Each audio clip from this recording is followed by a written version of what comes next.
1 Corintios 9,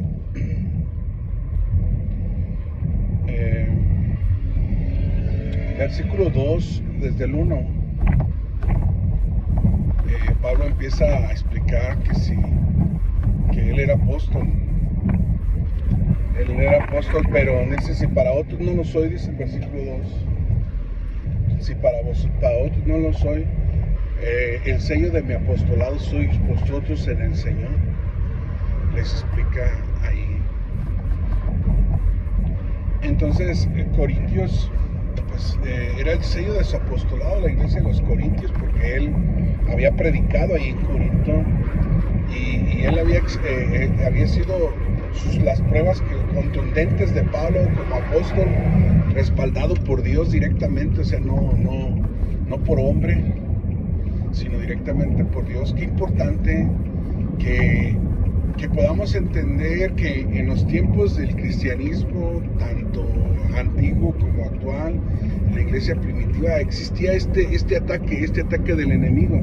El enemigo atacó al apóstol Pablo de una manera que los que tenían autoridad en aquel entonces y las personas que estaban dentro de la iglesia, ya que habían formado parte de la iglesia en Corintio, muchos de ellos decían y aseguraban que Pablo pues no era apóstol, y muchos de ellos no querían aceptar el apostolado de Pablo, porque Pablo pues era una persona quizás en presencia no era tan contundente, pero como en palabra él decía palabras fuertes y respaldadas por Dios, y pues no a todos les agradaba, pues inclusive reprendió a Pedro, y imagínense los demás apóstoles o la demás gente al escuchar que Pablo reprendió a la autoridad en aquel entonces, que era Pedro, a la autoridad de los judíos.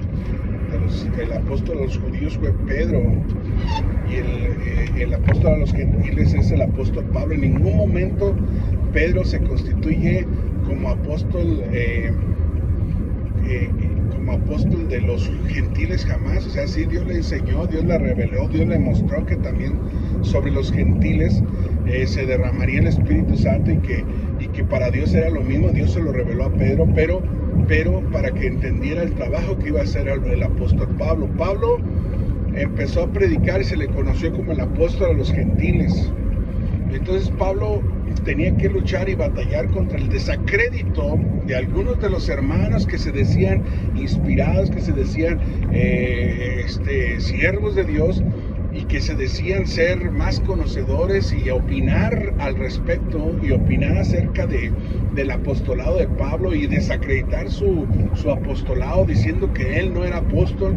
Entonces ese celo que tenían en ese entonces también sigue teniendo vigencia. El diablo usa esa estrategia para debilitar al siervo de Dios, para debilitarlo con ese tipo de desacrédito, con ese tipo de trabajo, donde cuando la gente escuchaba, oye, pues Pablo ni apóstol es, y te está predicando. Imagínate la gente cuando empieza a recibir la palabra y escuchar esa situación, ese ni hermano es, ese ni apóstol es, ese ni ministro es, ese ni pastor es, ese ni es nada. Y ese es el demonio que ataca de envidia, el demonio que ataca por medio de la gente que se deja usar, por medio de que aparentes ministros o aparentes pastores o aparentes, según ellos, siervos de Dios, pero ahí están desacreditando un trabajo que estaba sellado, que tenía sello y garantía. La garantía era de que la iglesia de Corinto había sido fundada por Pablo. Y no nomás la iglesia de Corintio, vamos a hablar de todas las iglesias gentiles, porque Pablo predicó en todas partes. Pablo llevó el evangelio en Galacia, los Gálatas, los Filipenses, los Colosenses, los Tesalonicenses. O sea, Pablo no tuvo barreras, inclusive apeló a César, a Augusto César. Él apeló a Roma. Pablo estuvo en Roma. Pablo ahí le predicó al más alto mando que había sobre la tierra, que en ese entonces era Augusto César. ¿Cómo es importante que podamos entender el ministerio de Pablo?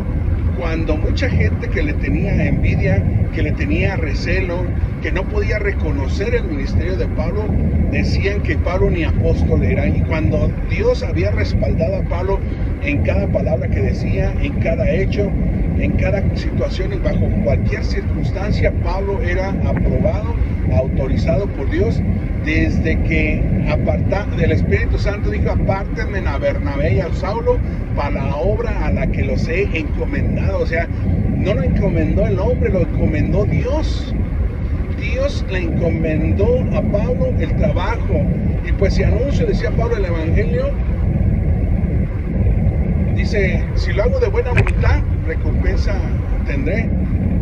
Y si lo hago de mala voluntad, la comisión me ha sido encomendada. De tal manera que Pablo ya le había sido encomendado ese trabajo y Pablo lo tenía que hacer. Y Pablo no negaba a Jesús. Pablo, ante los judíos que lo querían matar también, él dijo: yo no me importa lo que me hagan, yo fui el que perseguí la iglesia, pero ahora soy cristiano, ahora sirvo a Jesucristo.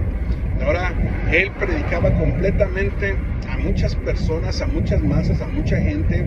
Se metía hasta los lugares más difíciles de idolatría, donde había altares para todas las divinidades, inclusive hasta para el Dios no conocido. Entonces hasta ese lugar Pablo se metió para exponer y predicar, compartir el mensaje del reino, el mensaje de salvación, para decirle: sepas pues ciertísimamente todos ustedes que a quien veneran sin conocerlo, sin saber quién es su nombre, yo vengo y les predico. A este es el que yo les predico, este es Jesucristo, el Redentor y Salvador, y el que los ama. Y empezó a predicarles Pablo, de tal manera que se convirtieron y se han convertido. Entonces Pablo fue un apóstol gigante, enorme. Las cosas que hizo y son irrefutables. Es decir, irrefutables es el don que Dios dio, y a Dios le dio el apostolado al apóstol Pablo, y pues llegó a ser un gran apóstol. Pero hermanos, en la actualidad, cualquier persona que ve que en un ministerio de Dios, también de Dios, empieza a moverse el poder de Dios, la gracia de Dios, el amor de Dios, la bendición de Dios, y empieza obviamente que la lucha también. ¿Por qué? Porque cuando Jesús tuvo necesidad, cuando Pablo dice: sé tener abundancia, pero también sé tener escasez, les dice a unos hermanos una y otra vez: me mandaste para mis necesidades. Pablo también tenía: todo lo puede en Cristo que me fortalece, Filipenses 4:13, y empieza ahí a explicarles. Dice: bien hiciste en participar conmigo en mis tribulaciones. ¿Por qué?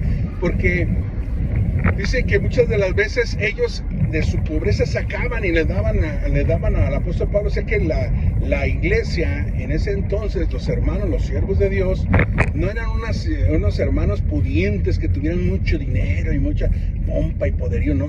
Los hermanos, en su escasez, en su necesidad, le proveían al apóstol Pablo para que Pablo siguiera predicando. Busco fruto que abunde en vuestra cuenta. Y cualquiera que lea la Biblia me va a dar la razón respecto a estas palabras que dijo el apóstol Pablo.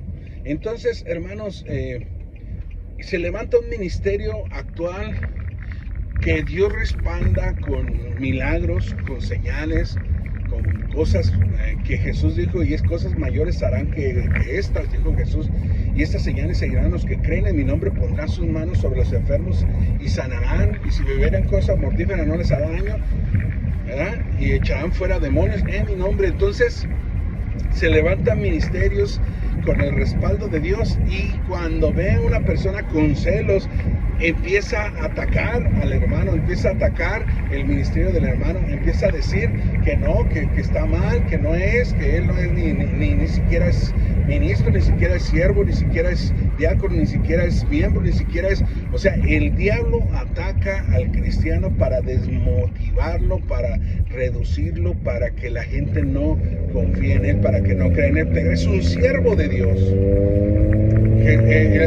Cuando el apóstol se dio cuenta de que había gente de esa naturaleza que hablaba en contra del evangelio que ellos predicaban, y que decían: ¿sabes qué?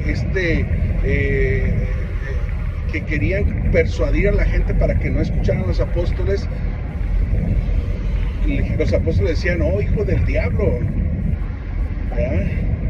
¿Hasta cuándo trastornarás los caminos de Dios? Así, de esa manera, Pablo, y de esa manera podemos ver las Santas Escrituras, ¿verdad? Entonces, pues tenemos que ser muy cautelosos, muy sabios, muy inteligentes para poder hacer estas cosas y entender que el ataque va a ser así. Y a Pablo no se